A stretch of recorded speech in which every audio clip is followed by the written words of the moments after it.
Je me suis dit, encore une fois, prends tes coronets, fais un nœud et sors de ta zone de confort. Et c'est la chose la plus désagréable que j'ai faite, je ne vais pas dire tout au long de ma vie, mais aussi loin que je me souvienne, je pense que c'est la chose la plus désagréable que j'ai faite, c'est de montrer ma tête sur les réseaux. Parce qu'avant ça, j'avais jamais montré ma tête. C'est genre même sur les réseaux, sur Snap, t'as jamais vu ma tête sur Snap. Sur Instagram, sur aucun réseau, je n'ai jamais vu mon visage. Et là, pour la petite anecdote, avant de lancer ma première vidéo, il m'a fallu 3 mois. J'ai tout testé. J'ai mis des bandes.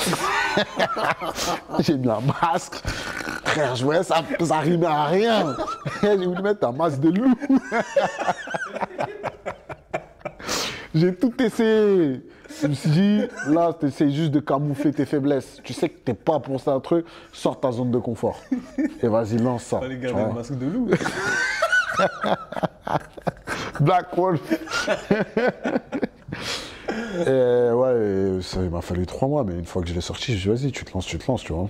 Salut l'équipe, on se retrouve aujourd'hui pour un nouvel épisode de On se connaît avec l'homme du moment. Vous avez dû le voir sur tous vos réseaux sociaux, Black Wolf.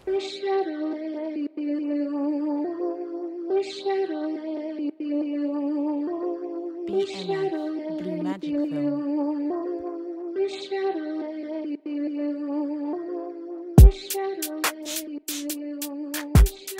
Black Wolf, Yes. comment tu vas? Just ça va et toi? Tranquille? Tranquillement? Ça fait Enfin, plaisir de se voir. Grave. Ça fait un bail, on s'est pas Ça fait vu. très longtemps qu'on ne s'est pas vu. De toute façon, on va pas se mentir. Vu le concept de l'émission, bien évidemment, on se connaît. On se connaît bien même. On se connaît très bien. Est-ce que tu te souviens dans quel contexte on s'est connus? Moi, si mes souvenirs sont bons, parce que là, ça va remonter à très longtemps. Très longtemps. Donc, on vient du même quartier. Et si je me souviens bien, moi, je venais de Paris à la base. J'habitais Paris 19e. Je suis venu habiter au Blanc-Mesnil, justement, au quartier du 212. Et toi, tu y habitais déjà. Et moi, le souvenir que moi j'ai, c'est de la driblette. C'est de la driblette, la fameuse driblette quand on était petit. La cage jaune. Et tu sais, mes cousins, ils l'appellent comment? La cage à poules. La cage à poule. La cage jaune, on pouvait attraper le tétanos. Laisse tomber cette cage-là. Mais ça, c'est les meilleures années. Ça. Ouais, franchement, j'ai des bons souvenirs de ça. C'est incroyable cette cage-là. Et toi, tu venais jouer avec tes frères, les 5J. Et vous cassiez les couilles. Ah, c'était relou. Vous étiez en train de tuer notre plaisir. Ah ouais, frère. 5 frères, c'était comme les Dalton maintenant. Ils venaient, ils jouaient au ballon, frère, ils t'enlevaient tout ton plaisir. T'avais la haine de jouer. Ils étaient bons, ils couraient, ils driblaient et tout. Toi, t'es là pour venir t'amuser, frère. Des petits viennent, ils te manquent de respect comme ça. Donc, moi, si j'ai le souvenir de ça, c'est de la driblette, c'est de vous à la driblette qui venez jouer. Moi, je venais avec mon ballon, je venais pour jouer. Et que vous venez vous casser les pieds, vous jouez, j'avais la haine quand vous venez jouer.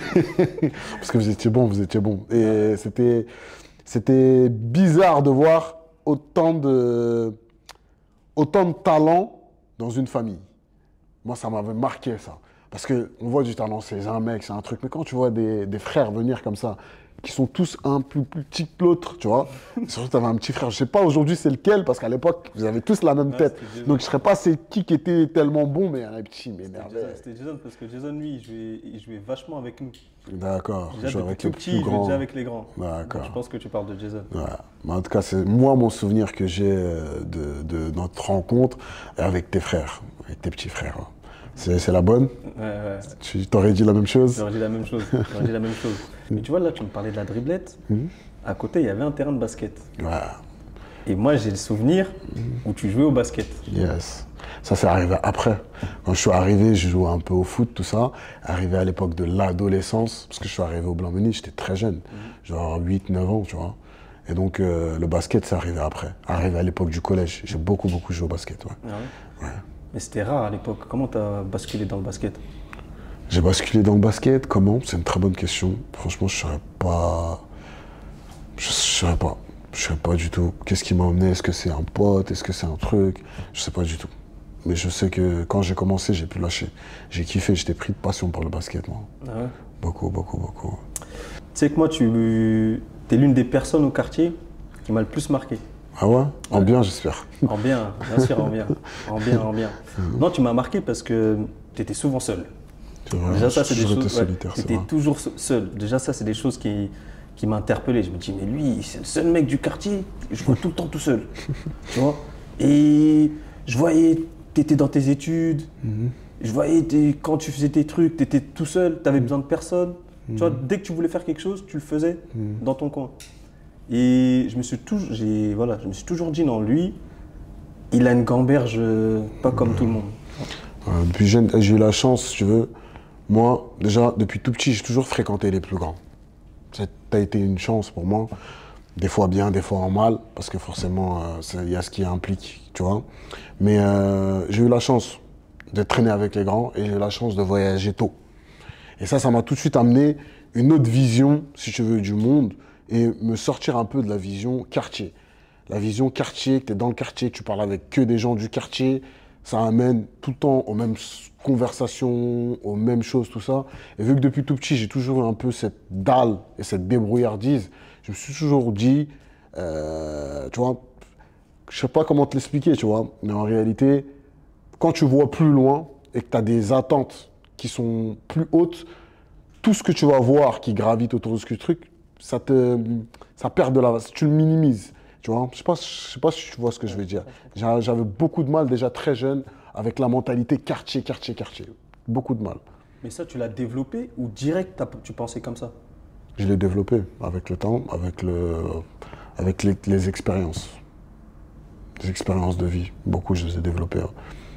Donc en voyageant, Voyageant, comme je te l'ai dit, traînant avec des gens qui sont plus âgés, en ayant des expériences, que ce soit des business ou autres, tu vois.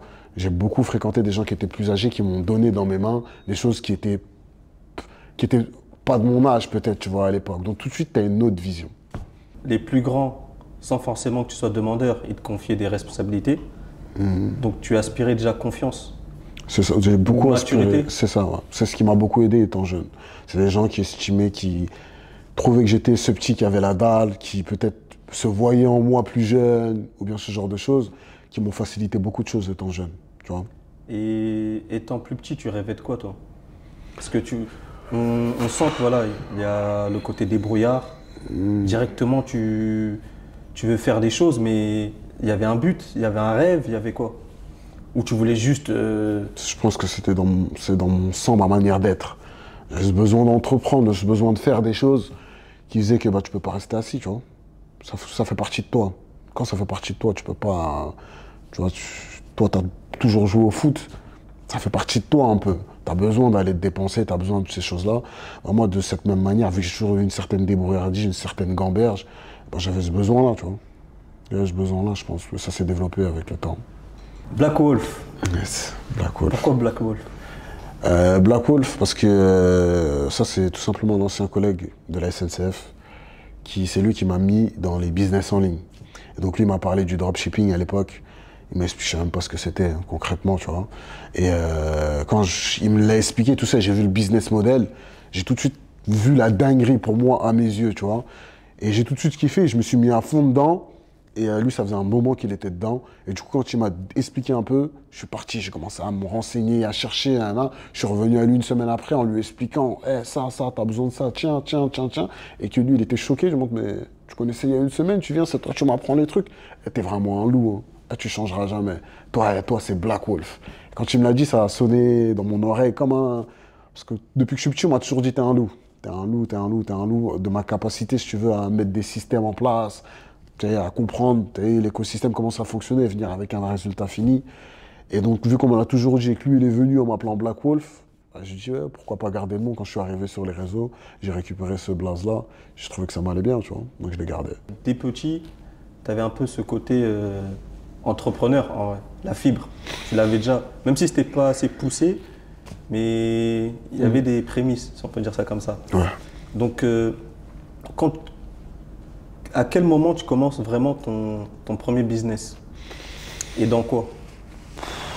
Alors là, je ne saurais même pas te dire dans quoi. J'ai fait tellement de petits... C'est la débrouillardise quand tu es jeune. Donc en soi, en réalité, la débrouillardise, c'est juste un stade non formel de l'entrepreneuriat. Pour moi, tu vois, c'est juste que tu n'es pas sur papier. Mais la débrouillardise, depuis tout jeune, on l'a eu. Je pense que tu te rappelles l'époque où, quand on était jeune, c'est moi qui ramenais les habits au quartier, qui les vendais.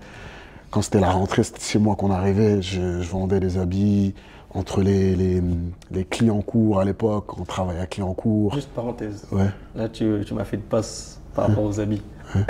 Qu'est-ce qui se passe? Quand on était au quartier, tu sais que les gens ils te prenaient pour un fou. Pourquoi, dis-moi? Déjà, rien qu'en te voyant comment t'habiller, que ce soit tout le packaging, comment tu marchais, comment tu étais solo, comment tu t'habillais, les gens ils te prenaient vraiment pour un fou. Pourquoi Et c'est ça? moi, je sais pas, en gros, ah mais ça Mams, il est dans un délire lui. En fait, t'étais déjà loin, tu vois. Comment tu t'habillais. Moi, je disais, les gars, vous comprenez pas, c'est juste parce qu'ils s'habillent pas comme vous. Nous, on va mettre là notre génération, tu vois, ma génération à moi, plus que c'est le truc, on a connu un peu d'argent très tôt. Tu vois ce que je veux dire? Et donc, ce qui fait que, je remarque bien, par exemple, quand on était petit, moi, j'aimais beaucoup la haute couture. On le sait, tu vois, j'étais beaucoup habillé quand j'étais jeune, mais ça allait avec le mode de vie.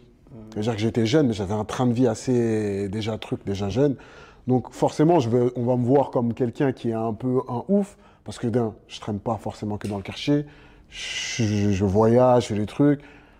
On aimait beaucoup la haute couture à ce moment-là, c'était l'élément qui montrait qu'on était distingué.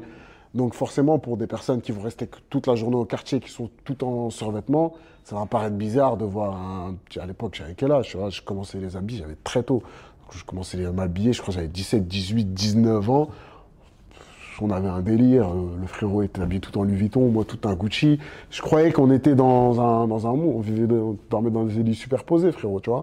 Mais ça allait avec le mood du moment que personne ne pouvait comprendre s'il n'avait pas notre mode de vie, entre guillemets. Donc forcément, pour quelqu'un qui n'a pas notre mode de vie, on va paraître fou. Mais en réalité, c'est juste qu'il fallait que jeunesse se fasse, tu vois. Avec jeunesse, aujourd'hui, avec du recul, je me dis que j'étais un clochard. Je mettais une vitrine, qu'est-ce que je voulais, qu'est-ce que j'attendais de ça réellement, tu vois. Mais ça fait partie il faut que jeunesse se fasse. Donc les autres vont me dire prendre pour un fou. Il y avait l'âge aussi, j'étais un peu plus âgé, je traînais avec des gens encore plus âgés. Et j'avais un mode de vie, un train de vie qui faisait que tu peux pas me comprendre si tu n'as pas le même train de vie que moi, tu vois. Ton premier business, on va pas dire... Réel, vrai business? Réel business. Moi, je pense au Sénégal. Sénégal, je pense que c'est ça. C'est ça. Tu peux nous en parler? Ouais. C'était à l'époque où j'étais parti en vacances au Sénégal. J'étais avec des amis qu'on connaît. Moi, je suis pas sénégalais de base. Et arrivé là-bas, je suis tombé sur un mec qui m'avait fasciné, tu vois. C'était un mec du Havre qui avait mon âge, qui était là-bas et qui était en place, tu vois. Il était en place et un soir, en boîte, il commence à m'expliquer que lui, il envoie des conteneurs, des pièces détachées de moto au Sénégal, tu vois, et qu'il les envoie et qu'il fait pas mal d'argent comme ça. Mais il était en place, tu vois. Et un soir, je crois qu'il avait bu un coup de trop, il m'a expliqué comment il fonctionnait, où récupérer les pièces, le conteneur, combien ça lui coûtait, combien il les revendait, la marge de bénéfice, tout ça. Moi, je suis rentré, et en réalité, j'ai réfléchi, mais ce qu'il dit, je peux le faire, tu vois, parce que j'ai un frérot qui travaille dans des casques, qui fait ci, qui fait ça, je sais qu'on peut m'en ramener. Vas-y, je vais me lancer. Et quand je suis rentré, du coup, je me suis pris la tête, j'ai cherché un moyen, je suis parti voir le Cléon d'un frérot qui s'occupe de conteneurs, et j'ai mis le même business en place. J'ai mis le même business, j'ai commencé avec des pièces détachées de moto. Ensuite, j'ai commencé à ramener un peu tout ce qui pouvait avoir de la valeur au pays, tu vois, des frigidaires, des ci, des ça. J'ai commencé à monter des conteneurs sur conteneurs. Et j'ai commencé à me faire pas mal d'argent comme ça. Et ça, c'était à l'époque, je crois que j'avais 19 ans, je crois, comme ça, 18 ou 19 ans. Tu vois, ces trucs-là, moi, j'entendais ces histoires-là de nos darons. Moi, je te jure, ouais, on va faire un combi. J'entendais ces histoires-là de nos darons. Et toi, à 19 ans, t'étais déjà dans ça? Ouais, c'est le fait d'avoir vu quelqu'un. En fait, tu peux pas avoir envie de quelque chose que tu ne connais pas. Donc, juste avant d'avoir vu, je ne le connaissais pas, donc j'aurais pas pu avoir envie. Et réellement, ce qui m'a donné envie, c'est que là-bas, quand je te dis, il était en place, il était en place. Quand il dit, c'est ma tournée, c'était sa tournée, le frérot. Et quand tu vois ça, tu te dis, frère, il a quoi de plus que moi? J'ai toutes les cartes, je peux, moi aussi. Donc j'ai dit, je vais essayer. Et j'ai commencé, j'ai essayé, et ça m'a permis de faire pas mal d'allers-retours. Et donc, de voyager, étant jeune, et tu sais, quand tu voyages à ce moment-là, à cet âge-là, et que tu vas dans l'inconnu, tu te découvres. C'est quand tu es dans l'inconnu que tu te découvres. Et comme je l'ai fait tôt, c'est comme si j'ai appris à me connaître tôt. Et après, tu as une certaine confiance qui te permet de développer d'autres choses. Mais la première fois que moi, j'ai monté un conteneur pour aller au Sénégal, il faut savoir que dans l'avion, je ne savais pas où j'allais dormir. Parce que je ne connais personne au Sénégal. Je ne sais pas où je vais dormir, je ne sais pas à qui je vais revendre les affaires, je ne sais rien de tout ça. J'ai juste un mec qui était un peu bourré, qui m'a raconté son business et que je me suis dit, je vais essayer. Tu vois? Mais d'ailleurs, après, il t'arrive un peu des complications là-bas. Ouais, il m'est arrivé quelques galères. Je n'ai pas non plus envie de trucs. Mais en soi, tu es jeune, tu commences à faire un peu d'argent. Forcément, il y a des gens mal intentionnés qui vont venir, qui vont te dire, moi, je vais te conseiller, je veux de ci, je veux de ça. Tu vas écouter parce que tu vas avoir des promesses, de trucs, de nanana. Et après, ben, quand tu vois le vrai visage ou quand tu vois un truc, et ben, tu finis en perte. C'est trop tard. C'est trop tard. Et je suis resté bloqué pas mal de temps là-bas après. Quand j'ai eu quelques petites galères, je crois que je suis resté un peu plus de 6 mois bloqué au Sénégal. Ouais, tout seul dans un pays où tu dois vivre de tes moyens. Tu n'as nulle part où dormir, tu payes où tu dors. Tu vis au quotidien, tu vas essayer de régler des casseroles, comprendre si ça, si je t'ai fait banane pour de vrai, si tu dois truc, venir chez les condés, les douaniers, essayer de trouver des solutions à tes problèmes. Et ça te construit, t'as vu? Ça te construit à cet âge-là. Mais là, vu que tu dis que tu avais 19 ans, là, le cursus, entre guillemets, scolaire, là, il est en stand-by. Il est fini définitivement. Ouais, non, moi, l'école, c'était une sacrée péripétie pour moi. Moi, j'ai arrêté l'école et je l'ai repris. Commencé l'école, je crois, à l'âge de 21 ans, un truc comme ça, juste pour avoir le bac, pour ma daronne. Mais sinon, j'avais arrêté l'école au lycée, moi. D'accord. Moi, j'ai fait... en fait, moi, quand je suis arrivé au lycée, j'étais tellement dans la débrouillardise, tout ça, j'ai tellement vu d'Argento que je ne pouvais plus rester assis dans une salle de classe. C'était impossible pour moi. Et du coup, vu que j'y arrivais pas, mais j'ai quelqu'un qui a toujours eu des facilités à l'école, en soi. J'ai toujours eu des facilités. C'est-à-dire que j'avais pas besoin d'aller en cours, tout ça, mais j'avais les notes qui me permettaient d'avoir de bonnes notes. Et quand tu as des facilités, c'est traître, justement, tu vois. Et donc, j'allais jamais aller à l'école. Et vu que j'allais jamais à l'école, je me faisais virer. Et donc, je me suis fait virer, je crois que j'ai fait 7 lycées, je crois. Ah ouais? Ouais, j'ai fait grave des lycées. Moi, quand j'étais petit, je me suis fait virer à chaque fois. J'y allais, vu que j'y allais plus, ils me viraient. Et après, vu que je courais à gauche, à droite, tu vois, la daronne était un peu compréhensible. Elle me disait, il faut que tu aies le bac, tu vois. Il faut au moins que tu aies le bac. Et vers l'âge de 21 ans, où tu prends un peu plus en maturité, tout ça, je dis, vas-y, là, je vais commencer faut que je l'ai le bac. Et donc, je me suis réinscrit et il y a une dame qui m'a facilité, qui m'a beaucoup facilité, je lui dois beaucoup pour ça, qui m'a permis de passer le bac, tu vois. Scolairement, c'était pas trop ton truc. On a parlé du Sénégal. Donc après, ton prochain business, où tu te lances? J'ai lancé pas mal de business où je me suis cassé la gueule, entre guillemets. En fait, ce qui est arrivé à ce moment-là, c'est que... T'es dur avec toi-même, quand même. Non, casser la gueule. Quand je dis casser la gueule, c'est que j'ai appris, tu vois. C'est pas un côté négatif, au contraire. C'est ces business-là qui m'ont plus appris et permis de me développer.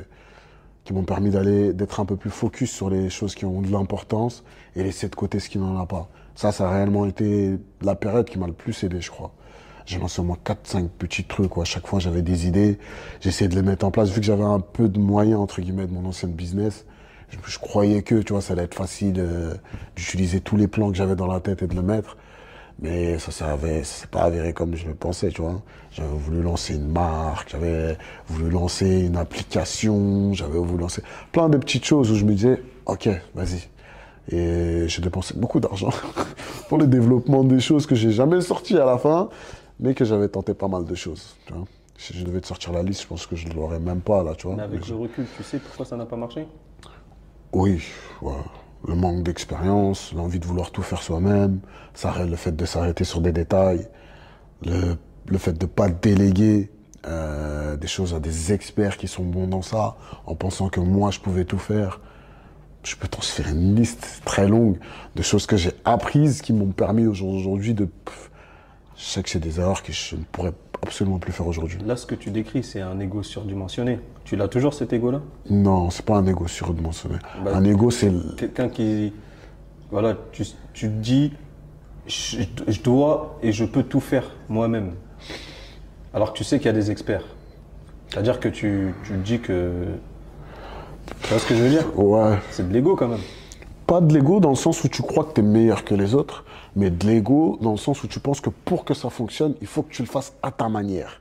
Parce que tu sais comment le faire. Tu Tu vois, et encore aujourd'hui, si tu veux que ça fonctionne, il faut le faire à ta manière. Mais pas si ta manière, ça veut dire que tu dois tout faire. Tu vois la différence ou pas? Et c'est juste qu'avec le manque d'expérience, tu réalises pas tout ça, tu comprends pas tu réalises pas la charge de travail avant de lancer un business, tu penses que ça va se faire comme ça, alors que généralement, ça se passe pas comme ça, tu vois. Là, j'ai envie de te parler de la SNCF, mais juste, petite question, la SNCF, c'est avant le e-commerce, on est bien d'accord? Bien sûr. Tu parles quasiment de légumes, tu vois? Ouais, je T'emploies des mots forts. Ouais. Tu parles de pendant 5 ans, t'étais quasiment pas heureux. Ouais. Et t'es resté 5 ans dans... Te connaissant personnellement et tout ce que tu nous as énuméré depuis tout à l'heure, Ouais. tu as réussi à rester dans un métier 5 ans alors qu'il y avait pas mal de choses qui te déplaisaient ou tu n'étais pas heureux. Ouais, tout à fait. Donc qu'est-ce qui a ça fait paraît énorme, 5 ans. Ouais, mais 5 ans. Surtout pour Énorme. toi, Ouais, qui a le délire, voilà, Ouais, c'est vrai. de ne pas rester assis, de ne pas attendre les choses, etc. Donc qu'est-ce qui a fait que déjà que tu es rentré dans la SNCF? Alors, ce que je rentre dans la SNCF, c'est simple, hein. C'est de business en business. Le fait de faire le yo-yo. Un jour, tu as de l'argent, un jour, tu n'as pas d'argent, un jour ci, un jour ça. Je me suis dit, écoute, tu veux te marier, arriver à un certain âge, il faut que tu aies au moins une stabilité. Une entrée d'argent, c'est quelque chose que je n'avais jamais eu avant. Je n'avais jamais réellement travaillé, des fiches de paye. Je ne savais pas comment ça se passait, tout ça, tu vois. J'avais eu un seul travail juste avant, c'était à l'aéroport. Et juste avant, c'était à l'aéroport, et qui m'a duré quelques mois, tu vois.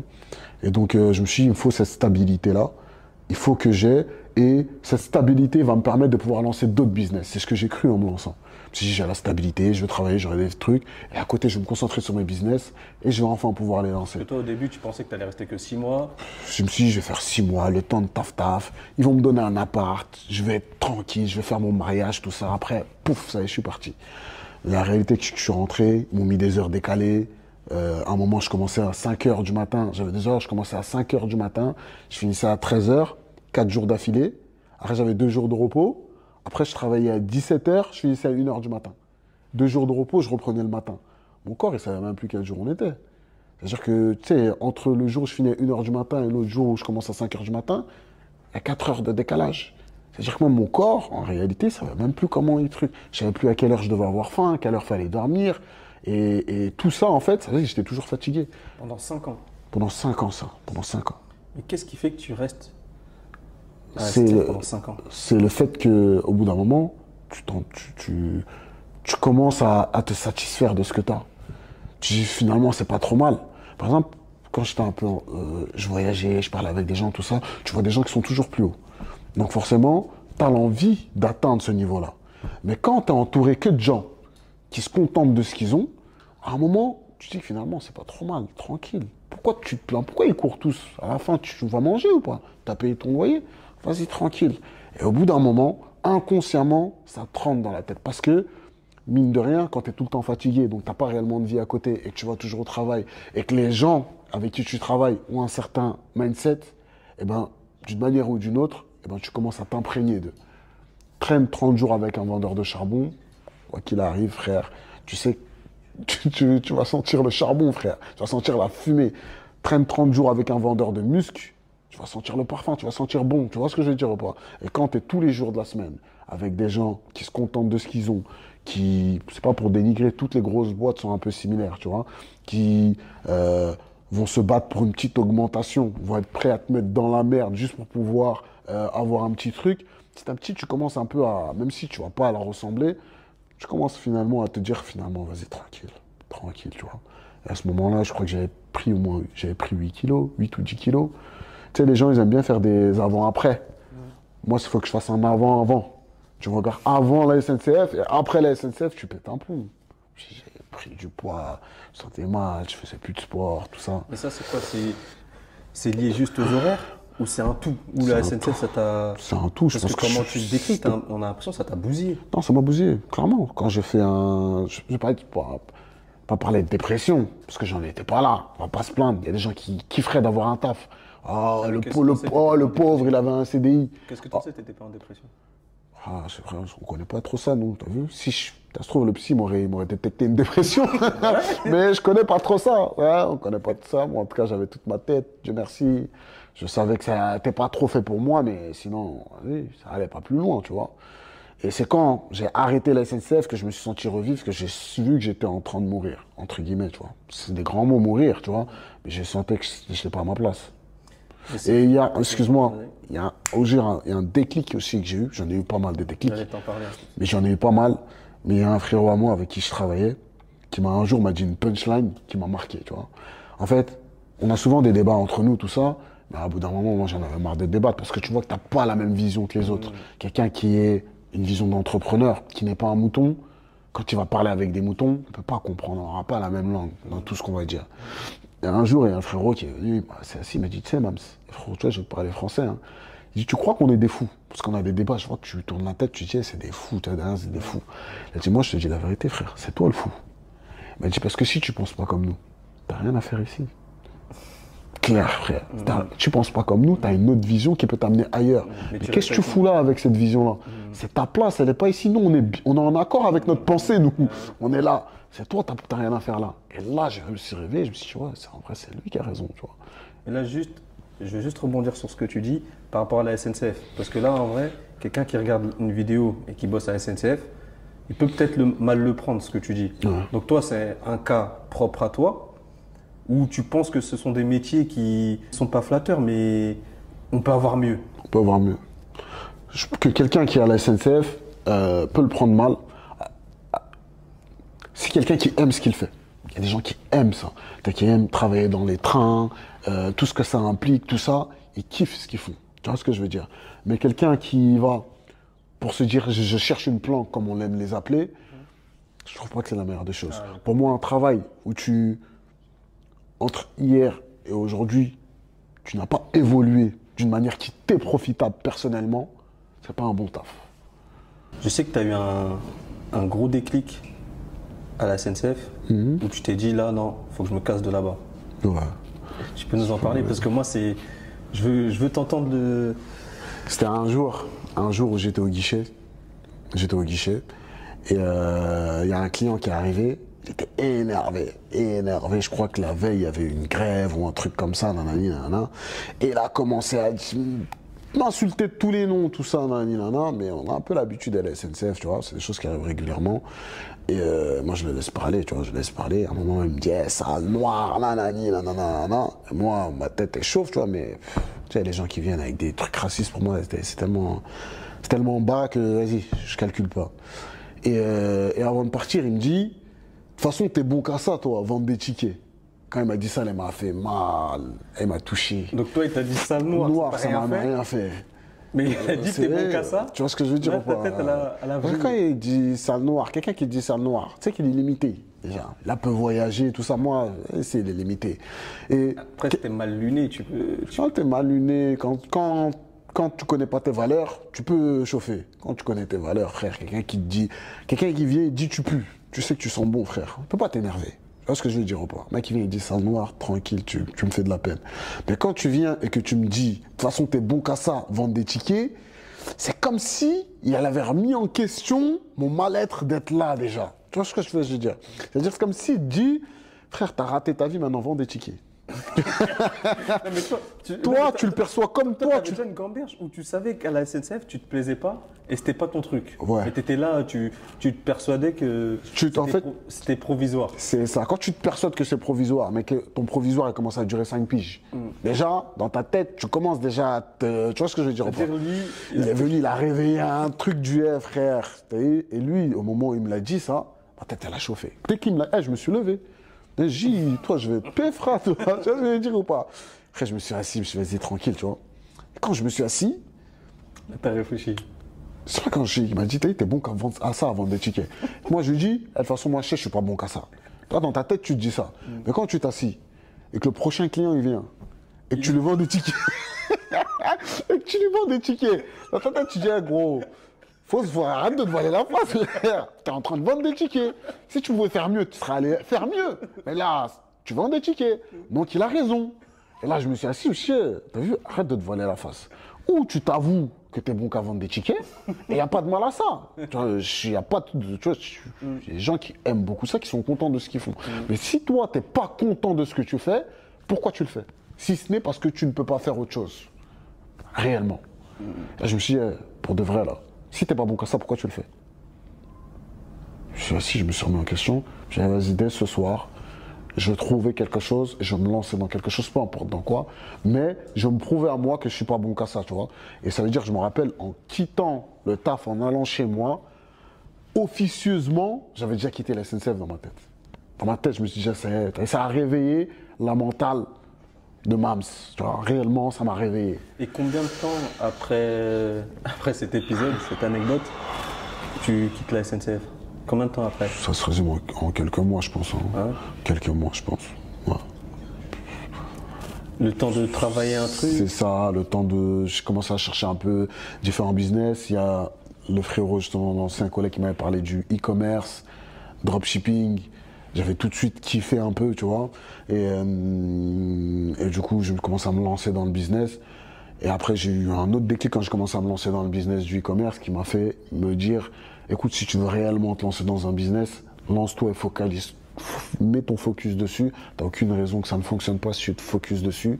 Et après, j'ai quitté directement la SNCF. Ça a été crescendo, tu vois. Et là, tu as déjà ta vie de famille. Ouais. Donc comment t'expliques voilà, à ta femme que là, je quitte la SNCF? Parce qu'en vrai, je pense que le fait aussi que tu sois resté longtemps à la SNCF, c'est pour ça. C'est par rapport à ta vie de famille. Ouais. Enfin, je pense que c'était un CDI. Ouais. Donc comment tu fais pour qu'à la maison, ok, j'arrête le CDI, Quand ta femme, elle te soutient tout le temps, elle te fait énormément confiance au point de tout ce que tu décides, elle te suit à 3000%? Quand tu as la chance, non, sur ça, quand tu as la chance d'être marié à une lionne, elle te facilite, elle te donne la force dans ce dans quoi tu veux te lancer. Et donc quand elle te voit, elle m'a vu dans l'état dans lequel j'étais quand je travaillais, quand je décide de faire ça ou ça, au contraire, elle me booste. Et c'est ça qui est fort, parce que quand une femme, elle te booste dans ce truc-là, c'est qu'elle te dit, je suis prêt à accepter les sacrifices que ça implique. Les périodes de doute, les périodes où ça va pas, les périodes où il n'y a pas un. Elle dit ok, mais derrière, elle dit, j'accepte les conséquences, fais-moi goûter la vie de César. Façon de parler, on accepte les sacrifices, mais derrière, il faut que toi tu donnes des résultats et que ça te met une pression supplémentaire. Et j'ai la chance d'être fort sous la pression. Après, c'est quoi l'étape? C'est e-commerce? E-commerce, c'est ça. Je me suis lancé dans le e-commerce, dropshipping. En plus, tu réussis dans ça tôt. Ouais, j'ai eu la chance d'avoir des résultats tôt. Pas forcément tôt, c'est-à-dire que j'ai tenté beaucoup. Beaucoup. J'avais pas forcément de résultats, des petits résultats. Et j'ai eu la chance de rencontrer un mec qui m'a fait voir les choses différemment. Où j'ai compris que la réussite ne dépendait pas réellement de compétences, mais de mentalité. Ta manière de le voir, les choses. Donc ta manière de t'y appliquer. Et c'est ce qui t'amène des résultats. Et à partir du moment où j'ai commencé à la voir de la manière dont lui me l'a fait voir, je me suis dit quoi? Réellement, tu dis que tu peux te lancer dans ça. Il y a réellement de l'argent dans ça. Foutu pour foutu, démissionne. Moi, tu sais que tu es fort sous la pression. Tu as toujours réussi à trouver des solutions. Prends tes couilles, fais un nœud, comme on dit, et vas-y, fais-le. Et donc, j'ai quitté la SNCF. Et là, je me suis dit, là, j'ai plus d'autre choix. Tu rentres chez toi, tu vois tes enfants, tu vois ta femme. Tu dis là, où j'ai réussi, où je réussis. Il n'y a pas d'autre solution, tu vois. Et donc, je me suis focus et j'ai eu la chance d'avoir des bons résultats tôt, effectivement. Et avec les bons résultats, c'était suffisant pour subvenir aux besoins de ta famille? J'ai eu la chance d'avoir des résultats qui m'ont permis de suffire très vite, très bien aux besoins de ma famille. Ouais. Ça m'a permis de changer de mode de vie. Si tu veux, j'ai eu tellement une grosse pression, tellement trop de trucs, que le mois où j'ai signé ma rupture conventionnelle, j'ai réussi à générer près d'une pige de salaire de ce que je faisais avant à la SNCF, tu vois. Un peu plus, tu vois. Donc ça m'a permis d'avoir assez de recul. Déjà, ça m'a permis de m'ouvrir les yeux face à ce genre de business, parce qu'il ne faut pas oublier quelque chose. C'est que moi, quand je me lance dans les business en ligne, au-delà du fait d'avoir une famille, au-delà de tout ça, j'ai 30 balais passés, j'ai 2 enfants, et je me lance dans un business que je connais pas. C'est ça le truc qu'il faut pas oublier, tu vois. Je ne veux pas dire de la vieille école, je ne vais pas vouloir faire l'ancien non plus. Et mis à part ça, tu vois, moi, Quand je me suis lancé, je rigole, mais je dis mon adresse mail, c'était une adresse mail MSN. Tu vois, pour dire que j'étais un an, si je suis pas de ce monde-là à la base, tu vois, ça veut dire que j'ai dû m'adapter à ce monde-là. Et donc, quand je me lance dans un truc comme ça, c'est en mode où il faut que je m'y adapte, il faut réellement que j'ai des résultats et tout ça. Et donc, quand j'ai des résultats, si tu veux, ça me fait casser toutes mes barrières limitantes. Parce que tout ce que je vois les gens en parler sur les réseaux, je me rends compte que c'est possible, je viens de le faire, et c'est un sentiment bizarre à expliquer, tu vois. C'est de l'argent virtuel, de voir qu'il est vraiment réel, tu peux le dépenser, tu peux tu vois. De voir que c'est possible, que quelqu'un que tu n'as jamais vu qui achète sur ton site, tout ça, c'est un sentiment assez c'est exceptionnel, tu vois. Il est bizarre à expliquer, ça va être difficile à expliquer. Là, j'aimerais aborder un business que tu avais mis en place, qui me tient vraiment à cœur, parce que je trouve qu'il y a beaucoup d'émotions aussi dans ça, et j'aimerais revenir là-dessus avec toi. Quand tu as créé Game of Smoke. Game of Smoke. Game of Smoke. Et même moi, ça m'a fait des flashbacks. Je me suis dit, ah ouais, en fait, parce que tu as parlé de franchise, tu as eu des propositions de franchise pas mal, sur un truc de chicha. Ouais. Parce que là, on remonte avant. Tu sais que c'est toi qui m'as fait découvrir les chichas? Sérieux? Moi déjà, je suis grave pas dans ça. J'ai jamais fumé de chicha de ma vie. C'est pas une bonne chose, ça, par contre. Non, mais quand je te dis découvrir, j'ai jamais. Moi, chicha, je connais rien. D'accord. J'en entendais parler. Et l'une des premières fois où j'ai vu, où je commençais à comprendre c'était quoi, c'était par rapport à ton business. Ben, Où j'en ai vu plein d'un coup. Je dis, ah ouais, c'est ça les chichas. Tu vois ce que je veux dire? Dans le délire, entre guillemets, où la chicha c'était un peu la hype, tu as réussi à trouver un truc qui ne se faisait pas. Alors que c'est la chose là, c'est hyper compliqué parce qu'il y avait déjà une hype dans la chicha.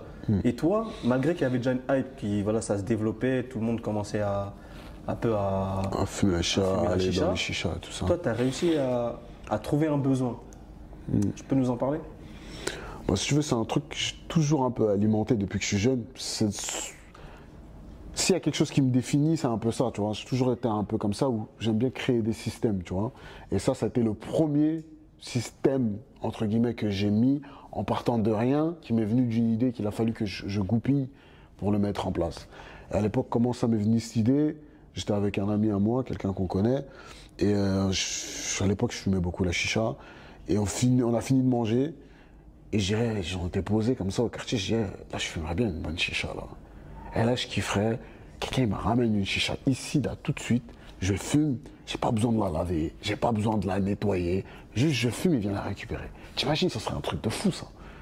Et quand je dis ça, je dis, mais ce serait un truc de ouf de mettre un truc comme ça en place, t'imagines? Dans ma tête ça fait tilt, il m'a fallu ni une ni deux. Du coup, je me suis dit, je vais mettre ce système en place. Qu'est-ce que j'ai besoin pour mettre ce système en place? J'ai besoin d'un local pour pouvoir préparer les chichas. J'ai récupéré un local, j'ai fait des travaux dedans. J'ai mis une cuisine, j'ai préparé une cuisine que pour faire les chichas, du coup. J'ai acheté 2 voitures, je crois que c'était 2 Smart ou je sais plus quoi à l'époque. Et j'ai pris les petits du quartier pour qu'ils s'occupent de préparer les chichas et qu'ils fassent la livraison, du coup.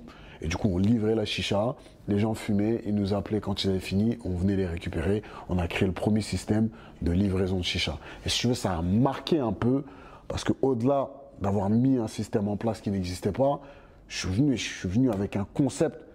Je suis venu, j'ai pris un vrai local, j'ai fait des travaux, j'ai créé un truc, j'ai fait des trucs, des flyers. J'ai lancé un vrai commerce autour de quelque chose qui n'existait pas. Et donc, ça avait marqué un peu l'époque. À l'époque là, tu m'as parlé d'une histoire qui date de plus de 10 ans maintenant, tu vois. À cette époque-là, Instagram et tout, c'était pas encore en vogue. C'est-à-dire, comment tu as fait ton marketing? Bah, à l'époque, ça n'existait pas, tout ça. Ça veut dire le marketing. C'était, à l'époque, ce qu'on a fait, c'est qu'on a imprimé des cartes. Des flyers, je suis parti, j'ai créé le système, j'ai créé des cartes, des flyers. Et moi-même, en T-Max, je me rappelle, je faisais le tour des quartiers. Et je distribuais les cartes et les flyers pour expliquer le concept. Et les gens, ils pétaient un câble, tu vois. Je faisais le tour, je leur expliquais, il y a ça qui va sortir. On va pouvoir vous livrer. Quand vous avez fini, ah ouais, le concept, vous allez faire quoi comme goût, tout ça. Et à l'époque, surtout, ce qui marchait bien, c'est qu'il n'y avait pas encore le truc sur le tabac chicha. C'était pas réglementé comme aujourd'hui, comme du tabac. Et donc, on avait beaucoup la capacité de vendre du tabac. Et vu que nous, on avait beaucoup de tabac, on avait le plan pour ramener le tabac, on vendait aussi beaucoup de tabac, ce qui nous faisait ramener beaucoup de clients en plus supplémentaires. Et c'est ce qui a fait que ça a beaucoup pris. Parce qu'il y avait beaucoup d'échanges d'argent entre les gens qui ont livré, l'achat de tabac, tout ça. Ouais. Donc c'est vrai que quand ce concept il est sorti, il a fait beaucoup parler de lui, en tout cas dans notre secteur, parce que c'est un truc qui n'existait pas. Et quand je l'ai sorti, j'ai mis la dose, tu vois. J'ai mis la dose. En plus de ça, on a créé un concept avec le rappeur du quartier, qui est Nervo MC, pardon. Big up au frérot, un grand big up au frérot. Tu sais que je me suis remis le clip il n'y a pas longtemps. Le clip, il est propre. Hein. Il est très propre. Il est très très propre. propre. Des années, et moi je trouve qu'il est encore propre. Ouais, le son, il était bien aussi. Ouais, le son était bien. Donc pour pouvoir encore faire plus parler de lui le concept, ben, on a pris le meilleur rappeur du quartier, notre rappeur, et on lui a fait faire une musique sur le concept justement, et on l'a clippé, et c'était lourd, tu vois. Et donc forcément ça fait encore plus de bruit. Après j'ai eu beaucoup de propositions pour franchiser le bail, parce que forcément un concept comme celui-ci qui fonctionne très bien dans un secteur, il peut être facilement reproductible. Et donc moi je me voyais déjà to the moon, tu vois. Franchiser, moi je me disais c'était le prochain Fête à Crêpes. Dans mon délire, j'étais parti, j'imaginais le bail comme un... Tu vois à l'époque, quand on louait les cassettes vidéo là pour les films. T'avais les j'ai oublié. Ouais, un truc comme ça, tu vois. On avait déjà le concept avec une meuf t'as vu, qui est là, elle s'occupe juste de répondre au téléphone et les livreurs. Tu sais, on était parti dans un mood et on s'est vite réveillé. Tu vois. Donc quoi, c'était un concept j'en garde des bons souvenirs de la mise en place, de tout ce que ces trucs, et j'en garde pas forcément de bons souvenirs parce que j'estime pas que c'est un business qui correspond à mes valeurs. Tu vois, clairement, ça correspond pas à mes valeurs, c'est pas quelque chose que j'aime représenter. C'est pour ça que quand tu m'as dit, je connaissais pas les chichas, j'ai appris à travers toi. Ouais, ça m'a piqué un peu de me dire, tu vois, c'est exactement ce que je ne voulais pas. Pour rebondir sur ce que tu dis, il y a eu, je vais pas dire un drame, parce que Dieu merci, il n'y a pas eu de mort, tu vois. Il y a eu, on va dire, du négatif. Ouais. Et toi qui est croyant, toi tu l'as perçu comment ça, parce que ça t'a fait tout arrêter direct. Ouais, j'ai tout arrêté, j'ai plus jamais voulu entendre parler de ça. C'est-à-dire c'est quoi? Tu t'es dit, c'est un signe. Direct, toi tu l'as perçu comme un signe. Je l'ai perçu comme un signe, tu vois. Quelque chose, il n'est pas bon pour toi, on va te le montrer d'une manière ou d'une autre, et au contraire, quand on te le montre, pour moi, c'est un bienfait, tu vois. On pourrait ne pas te le montrer et que tu vives avec, et que ce soit pas forcément bon pour toi et que tu en payes les conséquences différemment, tu vois. Donc moi, quand je l'ai vu, j'ai tout de suite vu comme un signe de dire, tu vois, ça c'est pas bon pour toi. Tu peux expliquer aux gens ce qui s'est passé? Si ça te dérange pas? Ouais, malheureusement, les petits frères du quartier qui travaillaient pour moi ont fait une mauvaise manipulation. Et malheureusement, le local dans lequel ils travaillaient, la cuisine, ils ont pris feu dans le local. Et donc mes petits frères qui travaillaient ont brûlé dans le local, tu vois. Et c'était chaud, tu vois. C'était brûlé à très haut degré. Il y en a un qui était défiguré. J'ai cru qu'il allait être défiguré à vie, le petit frère, tu vois. Et quand tu vois ça, ça te touche parce que c'est tes petits frères, premièrement. C'est tes petits frères, tu vois. C'est les petits frères de tes frères, tu vois. Et en plus de ça, ils sont sous ta responsabilité, tu vois. Même si c'est eux qui ont fait n'importe quoi, c'est ta responsabilité. Et quand t'es le grand frère, peu importe ce qui se passe, c'est parce que t'as pas fait le nécessaire, tu vois. Moi, je m'en suis voulu, tu vois. Je m'en suis voulu, et c'était un signe. Et je me suis dit, vas-y. C'est le truc qui te montrait qu'il fallait que t'arrêtes ça de toute façon, tu vois. Et c'est bien que t'arrêtes maintenant avant que ça prenne trop d'ampleur. Sans regret. Dieu merci, comme tu as dit, il y a plus de peur que de mal. Aujourd'hui, rien, ils n'ont aucun séquelles. Tu les voyais une semaine après, ils étaient déjà en train de rigoler, de ci, de ça. Personne n'en a voulu, tu vois. Je sais pas, sans rancune. Au contraire, tu vois. Ok. Donc là, en ce moment, toi, de base, c'est pas ton école, tout ce qui est ligne, business en ligne, réseau. tout ça, ouais. Donc là, t'es comme un petit poisson dans l'eau, là. Aujourd'hui, maintenant, c'est comment tu as réussi, si tu veux, parce que je pense aussi que de base, t'aimes pas trop te montrer. Ouais. tu vois. Tu es quelqu'un de discret. Beaucoup. Tu vois, une anecdote toute bête, le clip Game of Smoke, on voit pas ta tête. C'est vrai. J'ai jamais voulu Tu montrer vois ça. ce que je veux dire? Et je pense que c'était une demande de ta part. Ouais. On ne voit pas ta tête. C'est vrai. Et là, aujourd'hui, on voit ta tête.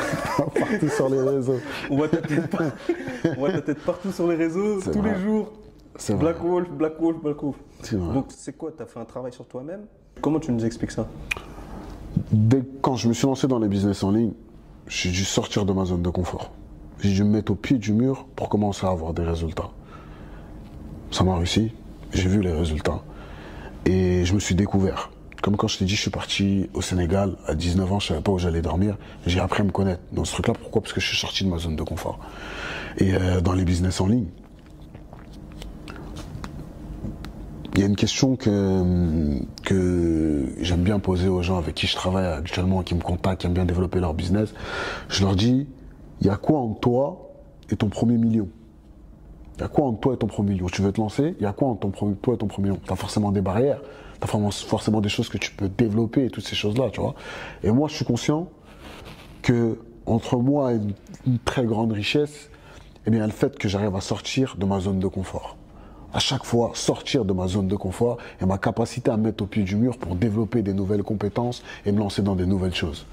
Et dans les domaines dans lesquels moi je me suis lancé, c'est dans les domaines qui permettent potentiellement de gagner des fois beaucoup d'argent, mais aussi permettent d'en perdre beaucoup. Tu vois.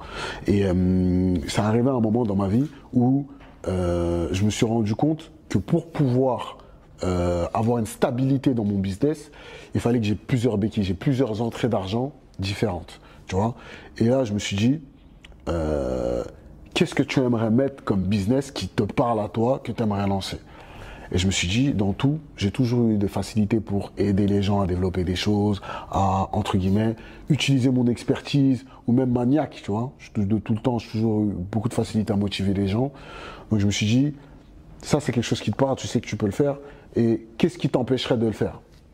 Et mon seul blocage, c'était que je suis un mec de l'ombre et que j'aime pas forcément me montrer et que je n'aime pas ça, tu vois. Et à un moment, je me suis dit, est-ce que c'est pas un défi pour toi aujourd'hui de sortir un peu de ce truc-là et de passer un cap pour atteindre des résultats que tu n'as jamais eu? Si tu veux pouvoir avoir les résultats que tu n'as jamais eu, tu dois faire des choses que tu n'as jamais fait. Et avec cette phrase-là, je me suis dit, encore une fois, prends tes coronets, fais un nœud et sors de ta zone de confort. Et c'est la chose la plus désagréable que j'ai faite, je ne vais pas dire tout au long de ma vie, mais aussi loin que je me souvienne, je pense que c'est la chose la plus désagréable que j'ai faite, c'est de montrer ma tête sur les réseaux. Parce qu'avant ça, j'avais jamais montré ma tête. C'est genre même sur les réseaux, c'est sur Snap, tu n'as jamais vu ma tête sur Snap. Sur Instagram, sur aucun réseau, je n'ai jamais vu mon visage. Et là, pour la petite anecdote, avant de lancer ma première vidéo, il m'a fallu 3 mois. J'ai tout testé. J'ai mis des bandes. J'ai mis un masque. Frère, je voyais ça rimait à rien. J'ai voulu mettre un masque de loup. J'ai tout essayé. Je me suis dit, là, tu essaies juste de camoufler tes faiblesses. Tu sais que t'es pas pour ça un truc, sors ta zone de confort. Et vas-y, lance ça. Fallait garder le masque de loup. Black Wolf. Et ouais, ça m'a fallu 3 mois, mais une fois que je l'ai sorti, je dis vas-y, tu te lances, tu vois. Là, je vais rebondir sur un fait sociétal, si on peut dire ça comme ça. Tu vois, parce que je sais que c'est différent ce que tu fais, mais je sais qu'il y en a qui peuvent faire l'amalgame, pardon. C'est quoi la différence avec ce que tu fais et les influenceurs? Parce que tout à l'heure, tu as employé des mots où moi, je les entends sur des polémiques du moment. D'accord. Donc toi, enfin, dropshipping ou je sais pas quoi, dropshipping, c'est quoi? Dropshipping ou Dropshipping, Pardon, dropshipping. Donc en ce moment, moi, quand je l'entends, ça a une connotation négative. Tu vois. Donc toi, qu'est-ce qui fait que entre eux, c'est différent? Qu'est-ce qu'ils font eux? Tu parles de qui? Un influenceur, ça peut influenceurs. Je sais avoir... pas ceux qui font les placements de produits. D'accord. Tu vois. Moi, j'entends qu'ils font du dropshipping. Alors le dropshipping, pour éclairer un peu... Moi, je m'y connais pas, c'est pour ça que je te réponds parce qu'il y a plein de personnes qui vont regarder la vidéo qui ne savent pas ce que c'est. Dropshipping, c'est faire du e-commerce. C'est le fait de vendre un produit sur Internet. D'accord? Le dropshipping en lui-même, c'est, on va dire, un process tu vois, qui te permet de vendre un produit que tu ne possèdes pas. Ça veut dire que, admettons, toi, tu crées un site internet qui veut vendre des tables comme celle-ci, d'accord? Mais tu n'es pas obligé d'être le possesseur de cette table-là. Tu vas pouvoir le vendre et dès que quelqu'un va te l'acheter, tu vas aller toi-même l'acheter quelque part moins cher pour le revendre justement et faire ta marge de bénéfice. Mais ce mot-là, dropshipping, est mal utilisé aujourd'hui. Parce que si tu veux, aujourd'hui, faire du dropshipping, c'est juste un système utilisé qui te permet de ne pas avoir de stock et de pouvoir vendre des produits, de ne pas t'occuper de toute la partie logistique, tu vois. Mais c'est du dropshipping. Et toutes les grandes marques font du dropshipping. Si on utilise juste ce modèle-là, tu vois. Et aujourd'hui, le système dropshipping est plutôt affilié au fait de revendre un produit bas de gamme et le revendre cher. Les gens qui vont acheter des produits sur AliExpress. En vrai, toi, je mets un site internet. Quand tu m'achètes le produit, je te fais croire que c'est un truc de très bonne qualité. Mais en réalité, quand tu l'achètes, eh ben moi, je vais juste racheter un produit sur AliExpress et te le revendre. Tu vois. On va appeler ça du dropshipping et tout le monde met cette catégorie dedans. Moi, par exemple, j'ai toujours fait du dropshipping, mais je n'ai jamais acheté un produit sur AliExpress ou toutes ces choses-là. Je n'ai jamais vendu un produit que je ne possédais pas. Mais pourtant, c'est du dropshipping. J'achetais juste mes produits, je les stockais à un endroit, et quand tu me l'achetais, eh ben, l'endroit où c'était stocké te l'envoyait directement. C'est du dropshipping. D'accord. Et maintenant que j'ai expliqué ce que c'est le dropshipping, je parlais du cas des influenceurs. Donc maintenant, les influenceurs, c'est ceux qui ont une influence, une grande communauté, beaucoup de vues, et donc des commerçants comme moi, des e-commerçants vont contacter pour faire la promotion de mes produits. D'accord? Je dis, moi, je vends cette table-là, toi, tu as une grosse influence, parle de mes tables et tu vas me permettre de vendre plus de produits. D'accord? Jusque-là, tu me suis. Sauf que vu que la plupart faisaient du dropshipping de produits éclatés au sol qui venaient d'AliExpress, eh ben, ça a une mauvaise connotation. Les influenceurs ont été traités d'escrocs parce qu'ils ne vérifient pas les placements, les produits avant de faire les placements. Et donc, de fil en aiguille, et ben en plus, malheureusement, en France, où les influenceurs faisaient une journée, où ils faisaient 7 placements dans la journée, ils te vendaient ci, après ils te vendent ça, tous plus éclatés au sol. Bon, malheureusement, ça a une mauvaise connotation aujourd'hui, et quand on dit influenceur, et quand on dit dropshipping. Donc, ça a pu répondre un peu à ta question ou... Oui, bien sûr, bien sûr. Donc toi, ce que tu fais, tu n'es pas du tout influenceur? Non, je ne suis pas influenceur. Jusqu'à preuve du contraire, je ne suis pas influenceur. Aujourd'hui, tu commences à avoir une forte communauté sur tes réseaux sociaux. C'est quoi que tu leur proposes exactement? Parce que ils te suivent. Yes. Tu es dans le NFT? Dans les NFT. On dit les NFT, c'est plus simple. Ouais. Comme ça, t'évites les bavures. Ouais. Dans les NFT. Comment ça se passe? Parce que tu es responsable de ce qu'ils font. Non. Non? Non. Pas responsable de ce qu'ils font. Moi, je suis responsable de ce que moi je fais. Non, mais ils te suivent. Yes. Toi, c'est quoi que tu leur proposes exactement? Sur les réseaux, Ouais. moi, ce que moi je mon business model, Ouais. c'est Non, ça. mais ta communauté, Ouais. pour qu'ils te suivent. C'est dû à Moi, quoi? c'est simplement au contenu que je balance sur mes réseaux, les vidéos que je balance sur mes Mais réseaux, après, c'est vachement axé sur. le mindset et les business en ligne en général, et un peu plus sur les NFT parce que c'est le business du moment. D'accord? En soi, c'est pas un truc. C'est-à-dire que si la tendance change, toi, t'es pas un fervent défenseur du. non, du tout. Non, ouais, moi ok. je suis un entrepreneur.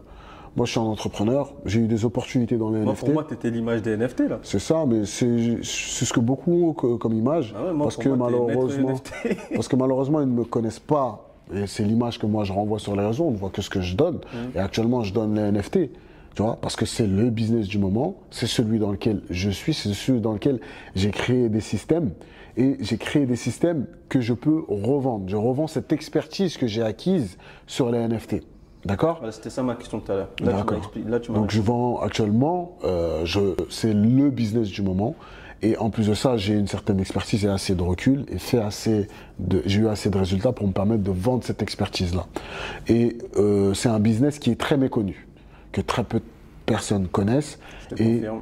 Ouais, je sais.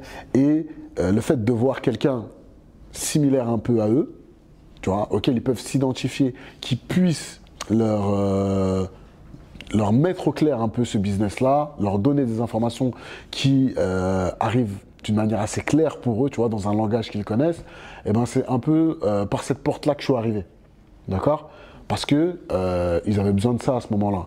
Mais moi, je me suis lancé dans les NFT, j'ai une certaine expertise, et donc je permets de la transmettre aujourd'hui à des gens qui ne la comprenaient pas.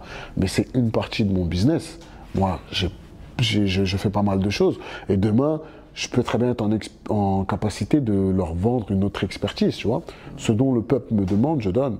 Tu vois. Moi, premièrement, je me suis dit qu'il fallait que je me développe et que je sorte de ma zone de confort pour avoir une certaine visibilité. Je me suis dit, vas-y, tu vas sortir de ta zone de confort, on va voir ce que ça donne. Je suis arrivé par une porte et les gens ils m'attendent sur autre chose. Moi, aujourd'hui, il y a plein de personnes qui me disent, frère, quand tu me parles d'NFT, je m'endors. Dès que je regarde toutes tes vidéos, dès que ça parle d'NFT, je swipe. Tu vois? Je dis parce que moi, je te mens pas, c'est mon cas. tu vois, la plupart des gens, ils m'attendent sur autre chose. Et aujourd'hui, les gens, ils ont d'autres demandes. Et donc là, aujourd'hui, je suis obligé de répondre à leurs demandes, ce que les gens veulent de moi, pas forcément ce que moi, j'aimerais leur donner. Moi, réellement, si on m'écouterait, moi, ce que j'ai vraiment envie de donner, tu vois, c'est... tu vois, moi, je suis un mec de dehors. Un mec de dehors avec tout ce que ça englobe. Je me suis construit dehors. J'ai appris dehors. Ma mentale, je l'ai construit dehors. Et aujourd'hui, sur les réseaux, je ne vais pas dire il y a très peu de gens comme moi, mais c'est tout plein de jeunes ou bien d'autres qui sont même un peu plus âgés, qui sont développés sur les réseaux. Tu vois ce que je veux dire ou pas? Moi, je viens de dehors, je suis arrivé il y a quelques années là, mais c'est ce que je connais de dehors, que j'ai implémenté, que j'ai appliqué dans mon business en ligne, et c'est ce qui m'a permis d'avoir des résultats. Mais tu sais, il y a la crime qui a dit dans une musique à l'époque, qui a dit des mecs comme moi dans le rap, il y en a peu, mais dehors, il y en a des millions. C'est exactement la même chose. C'est qu'en réalité, tu vois, il y a plein de personnes avec ma gamberge, avec même ma mentalité, avec une détermination même plus grande que la mienne, qui pourraient faire énormément de choses dans les business en ligne, mais qui s'y refusent parce que de loin, c'est un business que je connais pas aussi ou ça, l'envie peut-être de ne pas sortir de sa zone de confort. Et moi, je suis un peu le mec qui vient et qui dit, frère, c'est possible, si moi je peux le faire, tu peux le faire, et qui donne envie à ces gens-là de le faire. Et moi, mon optique, quand j'arrive et que je vois le positionnement que j'ai, c'est un peu plus de rendre accessible les business en ligne en général pour des gens qui à la base me disaient vas-y non c'est pas pour moi. Et moi que je viens je te prouve par tout ce que je t'envoie que si tu peux le faire, tu vois. Et je te donne l'envie. Et la plupart des retours que j'ai c'est ça. 80% des messages que je reçois, c'est des gens qui me disent moi les business en ligne, influenceurs, les mots qui sonnent aux connotations négatives, j'y croyais pas ce truc, mais toi quand tu m'as donné envie, comment je fais pour me lancer là, dis-moi juste comment je fais, je commence demain. Et c'est ces messages-là qui me font plaisir. Moi. Tu es en train de mettre en place un rythme et une cadence, tu sors quasiment des vidéos chaque jour, et je me dis, mais comment il fait pour avoir une vie de famille? Enfin, tu fais des vidéos toujours. Moi, je sais qu'à la maison, les enfants, direct, ouais, papa, ouais, fais ci, fais ça. Mais toi, comment tu fais? Bah, franchement, la vidéo par jour, déjà, c'est ce qui me prend le moins de temps, entre guillemets, je vais pas te mentir, c'est la face visible de l'iceberg. Mais en réalité, c'est tout le taf qu'il y a derrière, tu vois, ça représente même pas 20% de mon business, ça, tu vois. Mais si je dois reprendre ce que tu me dis, je dois reprendre tout le taf que j'ai par rapport à la vie de famille. C'est pas facile. C'est un sacrifice de vie pour toi, comme pour ta femme, comme pour tout, tu vois. Mais... Ils comprennent ou faut que tu fasses des rappels? Bien sûr, c'est un rappel. Ils comprennent, il faut faire des rappels. Et moi-même, toi-même, tu te fais des rappels. Moi-même, je me fais des rappels, tu vois. Donc, tu sais, quand tu es un entrepreneur comme ça, il faut savoir, pour moi, il y en a qui cherchent un équilibre qui n'existe pas. Un entrepreneur qui a une vie équilibrée, pour moi, ça n'existe pas, tu vois. Pour moi, il faut savoir être déséquilibré dans l'équilibre. Ça veut dire que tu vas, en période de lancement où tu dois mettre des choses en place, tu dois pouvoir te focus que sur ça et les tiens doivent le comprendre. Mais toi, tu dois pouvoir aussi comprendre qu'ils ont sacrifié certaines choses. Donc quand tu reviens à eux, pouvoir leur faire kiffer, leur faire le plaisir d'avoir savouré, si tu veux, la période de sacrifice. Et donc quand je suis en période famille, où là, je cherche entre guillemets à pas me faire pardonner, mais si tu veux, à combler tout le manque que tu as eu pendant un certain moment et tu jongles un peu comme ça, où il faut apprendre à décrocher et à faire plaisir à toi et aux tiens pour derrière truc. Et ça, c'est un peu difficile quand tu te lances dans l'entrepreneuriat parce que au début, tu n'as pas forcément de résultats. Et c'est dur de décrocher pour aller faire plaisir aux tiens quand tu n'as pas forcément les résultats que tu attends. Tu as cette frustration que j'ai trop connue pendant trop longtemps où tu t'amuses pas, frère. Toi, tu as les idées ailleurs. Tu dis, ouais, je suis là, je suis avec vous, nanani, nanana. Mais en réalité, t'es young. Tu n'as qu'une seule envie, c'est de retourner à ton taf. Parce que tu sais la pression et toutes les charges et tous les trucs que tu vas devoir assumer. Donc, c'est quelque chose qui n'est pas facile, et encore moins quand tu débutes. Un peu plus, entre guillemets, aujourd'hui, tu vois, pour moi. Mais c'est clair que c'est pas facile. Et c'est beaucoup de sacrifices, et c'est des fois beaucoup plus de sacrifices pour les gens qui sont autour de toi que pour toi. Parce que mine de rien, par exemple, pour un mec comme moi, la pression, le truc, la charge de travail, tout ça, je le kiffe. Tu vois ce que je veux dire? Je veux pas me plaindre quand j'étais à la SNCF, et quand je suis dans ça, je me plains encore. Sinon là, c'est moi qui suis fou, tu vois. Donc je kiffe ce que je fais. Je veux pas me plaindre de faire ce que j'aime. Mais par contre, le faire subir aux autres, ça, c'est compliqué. Tu vois, c'est compliqué. Surtout autour de toi. Quand on parle d'autour de toi, c'est pas forcément ta femme et tes enfants. C'est tout. T'as des frères, t'as tes parents, t'as des gens qui te voient moins, qui comprennent pas la raison pour laquelle on te voit moins, qu'on croit que tu te la racontes, tes potes qui disent il a changé, tout ça qui va avec, tu vois. Ça va avec. Quand tu savais pourquoi tu l'as fait avant de le faire, tu vois. Et si c'était à refaire et que tu avais le choix entre les deux, t'aurais pris quoi? Le choix, la question est vite répondue. Mams, j'ai du mal à t'appeler Black Wolf. Excuse-moi. J'ai une dernière question. Dis-moi. On sait que tu es de nature un peu bouge-bouge. Tu l'as dit, tu n'aimes pas rester en place. Donc, à l'avenir, moyen, long terme, si tu devrais te poser, que ce soit dans un endroit ou avoir un mode de vie, ça serait quoi? Pour le bien de toi et ta famille. Pour le bien de moi et de ma famille. Après, peut-être tu vas me dire que c'est pas compatible avec ton... Ouais, on n'aura pas le même... Pour qu'ils soient bien, que moi je sois bien, faut pas qu'on ait le même truc, parce qu'ils n'ont pas les mêmes attentes que moi, forcément, tu vois. Moi, j'ai beaucoup de choses que j'aimerais développer, beaucoup de choses à mettre en place. Peut-être t'as pas un objectif pour... Tu souffles, tout est calme, tout est automatisé, entre guillemets, ou tu as besoin de ça? J'ai besoin de ça un peu, tu vois. J'ai besoin de ça. Je suis pas quelqu'un qui... Comme tout le monde, on court après l'argent, mais mon objectif n'est pas réellement financier. Je me mets des steps financiers, mais l'objectif final n'est pas financier. Donc, si je me dis, c'est bon, j'ai soufflé, en réalité, c'est que j'ai atteint mon stade financier que j'aurais aimé avoir, que je peux automatiser, qui me ramène des rendements assez conséquents. Mais mes objectifs sont plus en termes de réalisation. Et je pense qu'en termes de réalisation, tu vas être difficilement rassasié. Surtout pour quelqu'un comme moi, tu vois. Ta femme va pas être fâchée en entendant ça? Ouais, tu vois, t'inquiète. Je pense qu'elle me connaît assez pour que ça la choque pas. Ouais. Tu vois, elle me connaît assez pour que ça la choque pas, tu vois. On n'a qu'une vie, on est là pour devoir, on a des choses à faire et il faut les faire, tu vois. Bah, écoute, franchement, merci. Merci à toi. Je pense que j'ai pas oublié un sujet.